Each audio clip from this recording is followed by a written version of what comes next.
Okay, here we go. Yes, today is going to be a very, very important video. I'm going to explain my recent finding of ancient human history. So, if you think back in ancient human history, you might ask the question, well, who was the greatest power in ancient history?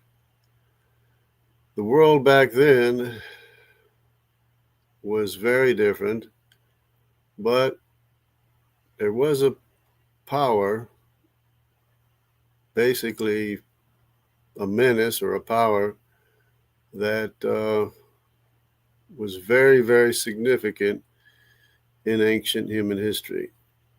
So let me just go to the chart just to show what I'm talking about, illustrate what I'm talking about here. We'll go right there. Okay. Oh, now what happened? Oh, what did I do? Oops. All right. So these are the haplogroups with the assignments, the Y chromosome designation that we've been working on for years. Now,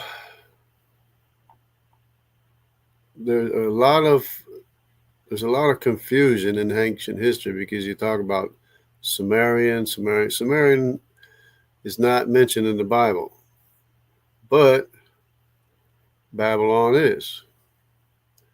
Akkad is mentioned. The Akkadians are mentioned in the Bible as being descendants of Nimrod. So what we have here is all the ancient megaliths. So this is representative of the power that existed at the time, which was Assyria. The biggest menacing power in the world was Assyria, which is basically the Sumerians. So all these ancient megaliths, as you can see here listed, Göbekli Tepe, Stonehenge, Malta temples, Iberian domes, and Baalbek. These were the greatest megaliths of the time. These were the symbols of power of the Assyrians at the time. And of course, if you look at these haplogroups, these are not today what are considered to be European haplogroups. So there's something unique going on in ancient times, biblical times, which is the backbone of ancient human history, is the Bible. And this is like tying everything together with genetics so that we can see what exactly happened at the time. So a lot of people don't realize, but Abraham was a Sumerian from a Sumerian city called Ur. Ur is also a city, a place where Nimrod frequented. And of course, we have some extra biblical stories about Abraham. They may or may not be true, and about Nimrod as well, including the death of Nimrod. But his sons, Nimrod being the king of the world, the first king of the world, had many, many sons. And these sons, these descendants of Nimrod, are represented with a CY haplogroup. So this red CY haplogroup is the genetic signature or the genetic marker of the Akkadians. They're descended from Ham because the father of Nimrod is Cush, and Cush is the son of Ham. So these are Hamitic people in Mesopotamia or from Mesopotamia, and of course in these cases are found to be in the area of Göbekli Tepe, Stonehenge, Malta temples, Iberian Doloms, and Baalbek. Now, Grok could be just giving me a whole bunch of bad information, false information, and this could be all wrong. But according to this, is that the people that built all of these megaliths, including Stonehenge, including Iberia and Malta and Baalbek, these ancient megaliths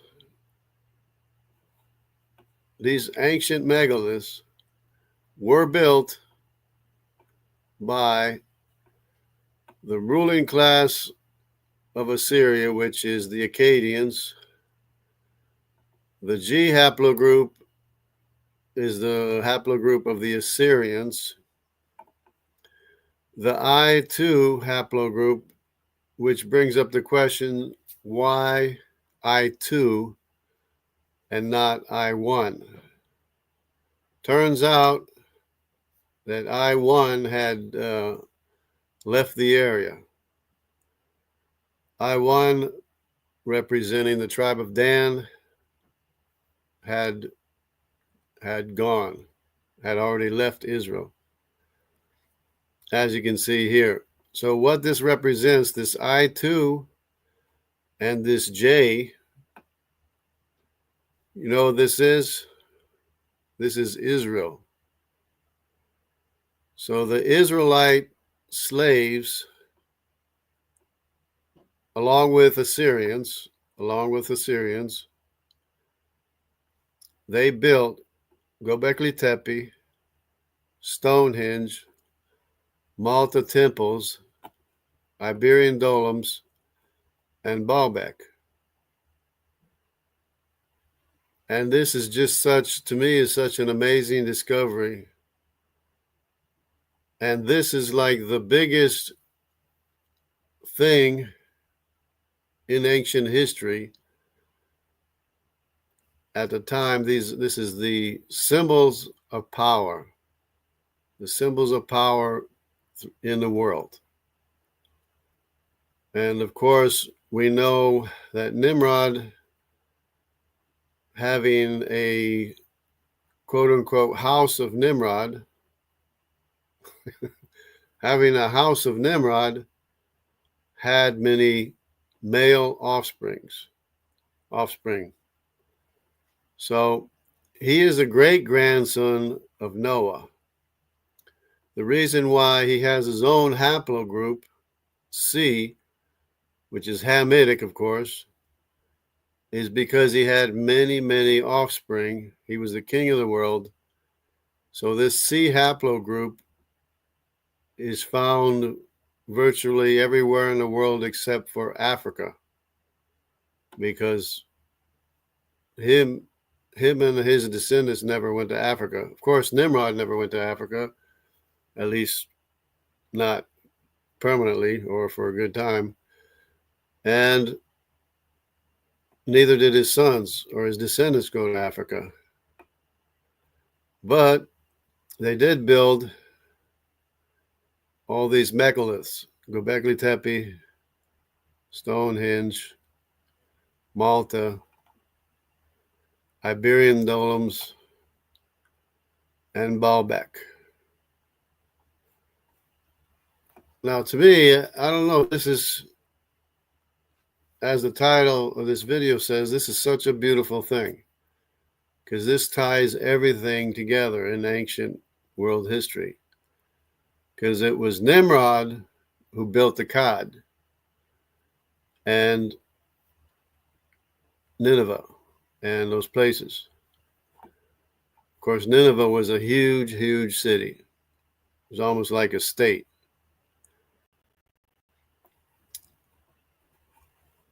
But it's so clear here in the genetics what happened. Now that we have identified the descendants of Nimrod, the descendants of Asher, which are Assyrians, and the descendants of Israel, which is I and J, and Abraham too. I mean, some of J is Arabic and could be like Moabite or something. But, or Edomite. And so this represents Israel. So it's the Assyrians and the Israelites, including Judah here, significant amount of Judah in the green, and Israel in the red. No, I mean the yellow. Israel in the yellow. So here, Göbekli Tepe was built mostly by Israelites and also Judaic, probably J2, which is Judaic, because J1 is more to the south. J1 is not very much in the north. J1 is more in the south, to the south.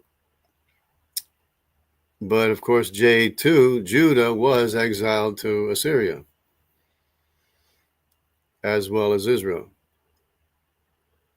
So this is very, very clear what happened here and who built these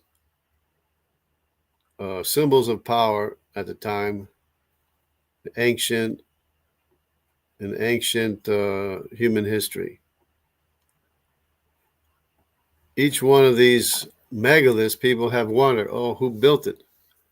Who built it? Well, here you have it. If this information is correct, if Grok's not pulling a fast one on me, well, maybe I should have double-checked somewhere else. But anyways, this is, to me, is the most amazing thing. Because it's very clear what happened here. Grok can make mistakes. Always check original sources.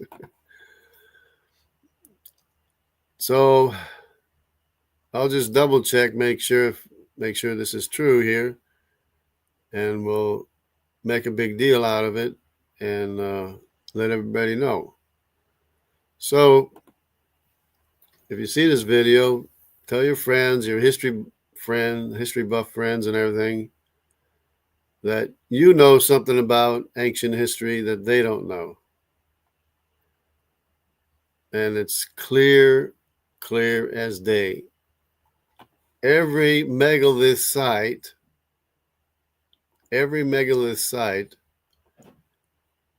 was built by Assyria, which included the descendants of Nimrod, included the descendants of Israel and Judah. It's as clear as day. Every single one of these megalithic sites were built by Israelite slaves and Judaic slaves and the Assyrians in blue. But it's amazing here at Göbekli Tepe, there were more Israelites than there were Assyrians at Göbekli Tepe. But these other sites, there are more Assyrians than there were anyone else. But when we started compiling this chart, first the yellow and green were not present. It was just no, actually it was. Wait, what was? No, yeah. No, it was the green and the C was not present. The only thing that was present was G, the G haplogroup, and the I2 haplogroup. And I'm thinking, well, that's strange. And then for the rest of them, it said other. And I'm thinking, well, who's the other? And I was just about ready to ask Nimrod, well, what was there C there? And it's a good thing I didn't, because it was Nimrod that volunteered this information. And then when I saw it, then all of a sudden it dawned on me. I realized, wow, this is Assyria that built every single megalithic site in ancient times, with the ruling class of Akkadians, which you see all the depictions of the Akkadians with their hair tied in the back, with their beard all dressed and everything, and they're descendants of Nimrod. They're Akkadians, and they, of course, had many descendants, that today are in everywhere basically except Africa, and they're descendants of Ham. So this is something that is very confusing to people that don't read the Bible, that don't know the Bible, and don't know ancient history very well. Of course, people that study ancient history, a lot of this stuff is very confusing to them.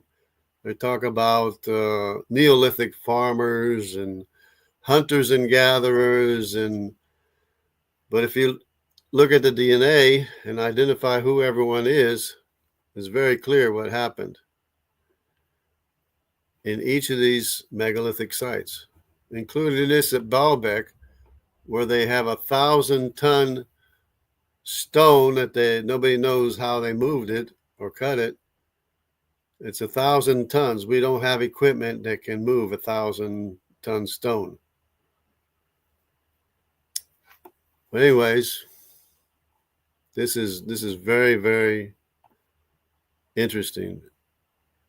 And if everybody knew and understood this, it would make so much more sense, and it explains a lot of the questions that people have about every one of these places, right? To me, I would have never known that Göbekli Tepe and Stonehenge had something in common, or had the builders in common, especially. And these other ones, I want to study some of these other temples too, which I don't know much about. But I know this Baalbek has that 1,000-ton stone that everybody's scratching their head over how they moved the thing. And who moved it is very clear. The descendants of Nimrod, the Assyrians, Israel, and Judah. It's very, very clear who built these megalithic sites. Every last one of them were built by the Assyrians with Israelite slaves, and Judah and the Assyrians with the Akkadians as the ruling class. Okay, well, thanks for watching this stream here. I hope everybody has a nice weekend, of course, and we'll see everybody on the flip side. So God bless everybody. Take care and stay true to God, and know the truth that only your Creator can create you again or recreate you. And first you have to be covered And since everything is on and against our Creator, everything we do is against and on our Creator. So we have to be covered by Him. He's the only one that can cover for us Himself, which is what He did in the person of Jesus Christ, who took our place and covered for every last one of us. Otherwise, God would be guilty of sin. And since God is not guilty, God is holy, not guilty of sin, He covered for every last one of us who are His creation. Because He created us, He has to cover us. So God bless everybody. And in so doing, He sent His Holy Spirit, which convicts us or convinces us of the truth and remakes our heart from the inside out by the power of His truth, by the power of the truth, which is what is illustrated here in this graph. There's a truth of ancient history, which all goes back to the 16 grandsons of Noah, and of course goes to Adam and Eve, which is the truth of our history and where we came from. So God bless everybody. Take care.